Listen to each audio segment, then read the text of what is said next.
आज हम सब क्लास 4 के जिस चैप्टर को पढ़ने वाले हैं ना, वास्तव में वह चैप्टर एक पोयम है। पोयम का कविता। पोयम का क्या अर्थ होता है? कविता होता है। और इस पोयम का क्या नाम है?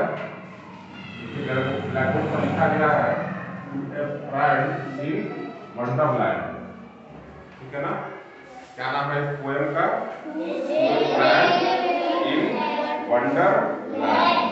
वंडरलैंड का अर्थ क्या होता है पता है आपको? चलिए कोई बात नहीं, मैं बताता हूँ। वंडरलैंड का अर्थ होता है आश्चर्य या चमत्कारों की धरती।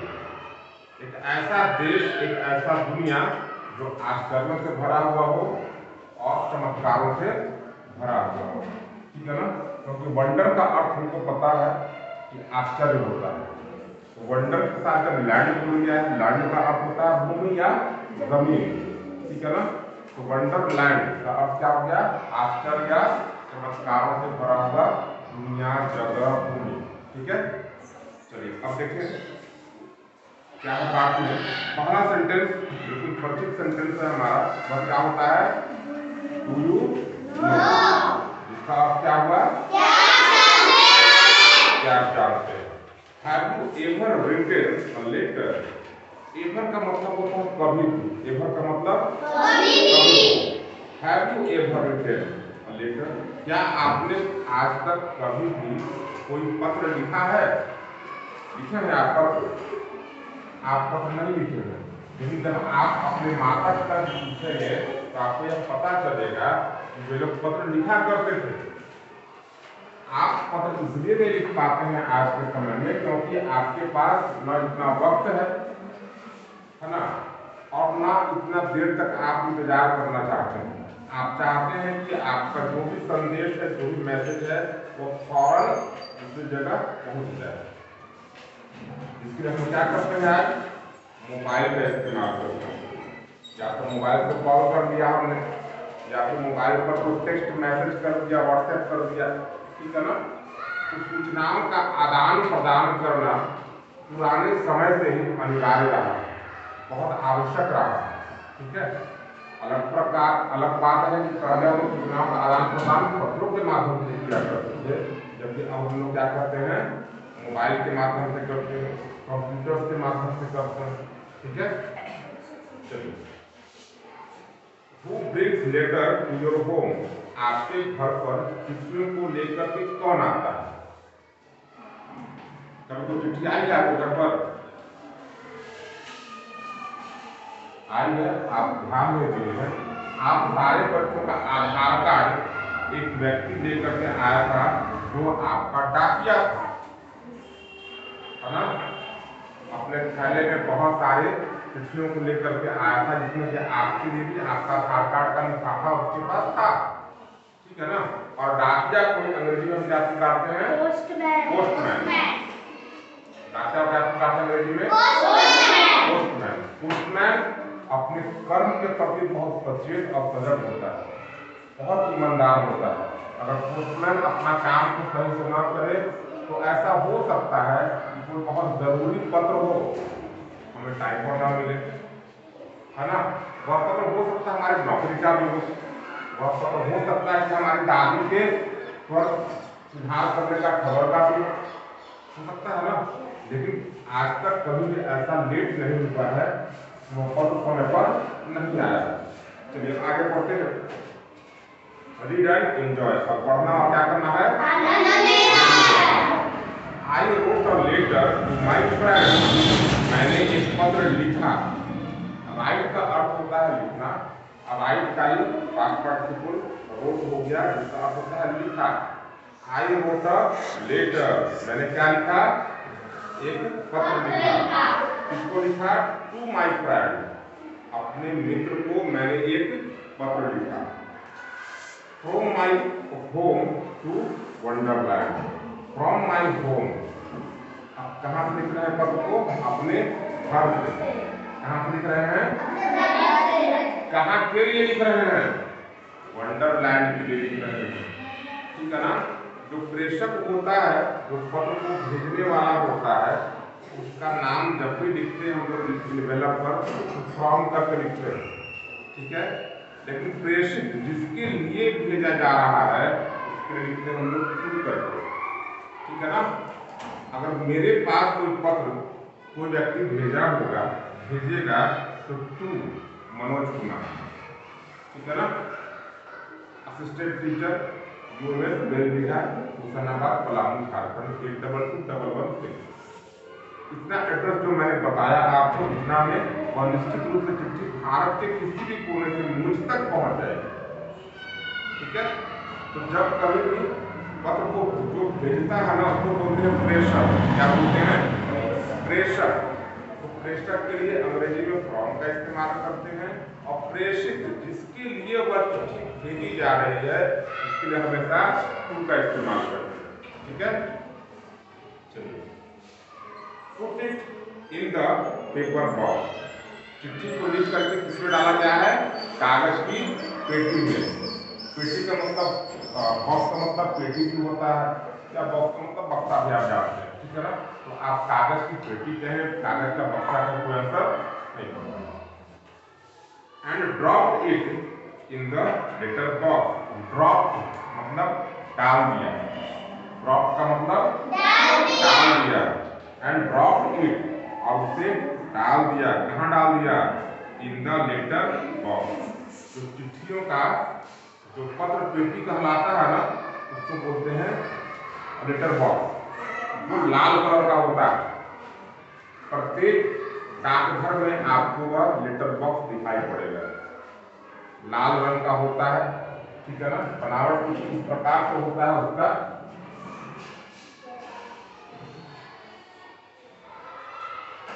ऐसा निकला होता है और यहाँ से चिट्ठी डालने का जगह होता है और यह हल्का सा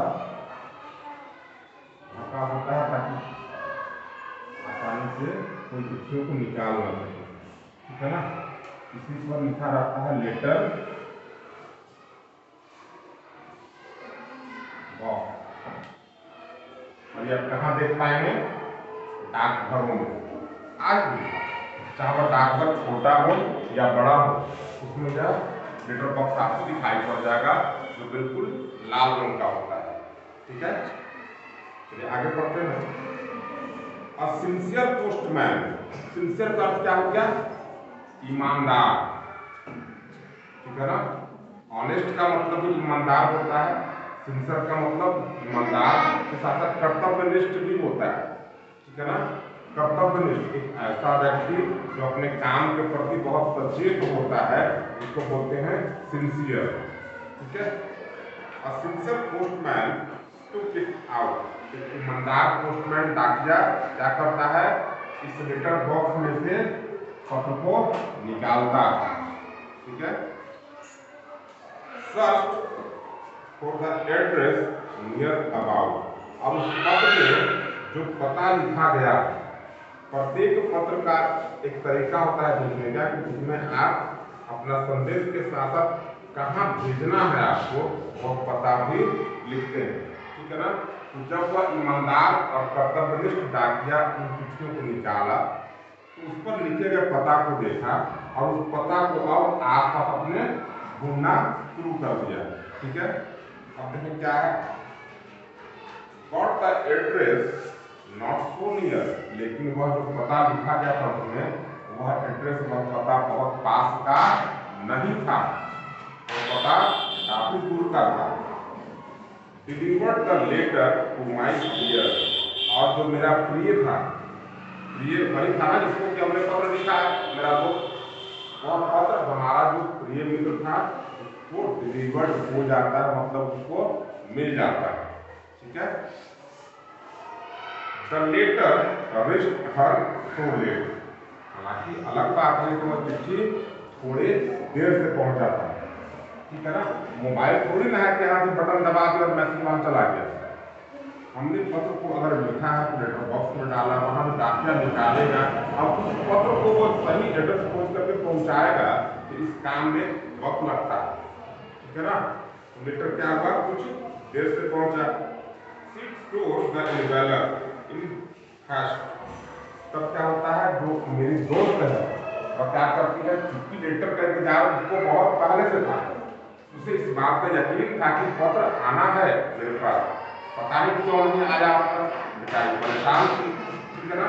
जैसे ही पत्र उस तक पहुंचता है, ठीक है, जिस पत्र का वो बहुत बेचैनी से इंतजार कर रही थी अब तक, वह पत्र को बहुत जल्दीबाजी में क्या करती है, तोड़ यानी कि फाड़ देती है। तोड़ का अर्थ फाड़ना, ठीक है ना। She replied me in good hand, और वह मुझे अच्छे तरीके से, अच्छे प्रकार से, अच्छे शब्दों से गुड बाय करती है, सॉरी रिप्लाई करती है। I got the letter from Wonderland, मैंने वह पत्र कहाँ से पाया था, आश्चर्य और चमत्कारों से भरी दुनिया से पाया था, ठीक है ना। यह पाठ समाप्त हो गया। अब इस पाठ में जो कुछ भी आपको बताया गया है, वास्तव में यह हम सबके लिए बहुत जरूरी है जान ले हम। यह कविता भेजने, ये जो कविता है ना, वह पत्र को भेजने का तरीका कैसे भेजते हैं, ठीक है ना, इन सारी बातों को प्रकाश डालता है। साथ ही साथ यह भी बताता है कि पत्र अगर कोई लिख रहा है तो लिखने के साथ साथ वह पत्र हम तक कैसे पहुंचता है, इस प्रक्रिया को भी समझाता है। पत्र को तो हमने लिख लिया, लिख करके हम उसे पत्र पेटी में डाल दिए, लेटर बॉक्स में डाल दिए, वहां से डाकिया उनको निकालता है, निकाल कर उस पत्र पर लिखे पता को ढूंढता है और उस पता पर जाकर के उस चिट्ठी को पहुंचाता है, ठीक है ना। साथ में हमने यह भी देखा कि वह डाकिया उस पत्र को जहाँ पहुंचाया, उस व्यक्ति को वह पत्र का इंतजार काफी पहले से था, एक बेचैनी था, उत्सुकता था इस बात का वह पत्र मेरे पास पता नहीं कब आएगा, ठीक है। तो यह एक संवेदना को भी दर्शाता है, संदेश को पाने में, ठीक है ना। इस कविता से हमें यह शिक्षा मिलती है कि पत्राचार न केवल संचार का एक माध्यम है, बल्कि इसमें भावना, प्रतीक्षा और उत्सुकता भी शामिल होती है, ठीक है। अब इस चैप्टर में कुछ ऐसे भी वर्ड आए थे जो पहली बार सुना है आपने, सिंसियर। सिंसियर का अर्थ कर्तव्यनिष्ठ, सिंसियर का अर्थ वैसा कोई व्यक्ति जिसको अपने कर्म से बहुत ज्यादा प्रेम है, अपने कर्म के प्रति ईमानदार व्यक्ति को बोलते हैं सिंसियर, ठीक है ना। अगला जो शब्द था वंडरलैंड, जिसका क्या बताया मैंने, आश्चर्य या चमत्कारों की धरती, ठीक है ना। दूसरा वर्ड दिया है सर्च। सर्च का मतलब होता है ढूंढना, सर्च ढूंढा गया या ढूंढा, ठीक है ना। रिस्ट पहुंचा, रिस्ट का अर्थ पहुंचा, डिलीवर्ड पहुंचा दिया। डिलीवरी बॉय आता है ना हमारे पास, तो क्या करता है, डिलीवर्ड करता है, जो आपका बॉक्स था वो आपको डिलीवर्ड करता है, आपको पहुंचा देता है, ठीक है ना। यह पाठ में समाप्त हो गया। अब आप सारे बच्चों को क्या करना है, इस पाठ को फिर से पढ़ना, ठीक है। और पढ़ने के बाद जो भी इसका वर्ड मीनिंग सबको याद अच्छे से कर लेना है, ताकि अगली बार जब इस पाठ को मैं रिपीट करूं तो आपको कोई परेशानी ना हो, आपको यह महसूस ना हो कि किसी भी वर्ड का अर्थ हम समझ पाने में मुश्किलों का सामना करना पड़ रहा है, ठीक है ना। तो इसी के साथ आज के चैप्टर समाप्त हुआ।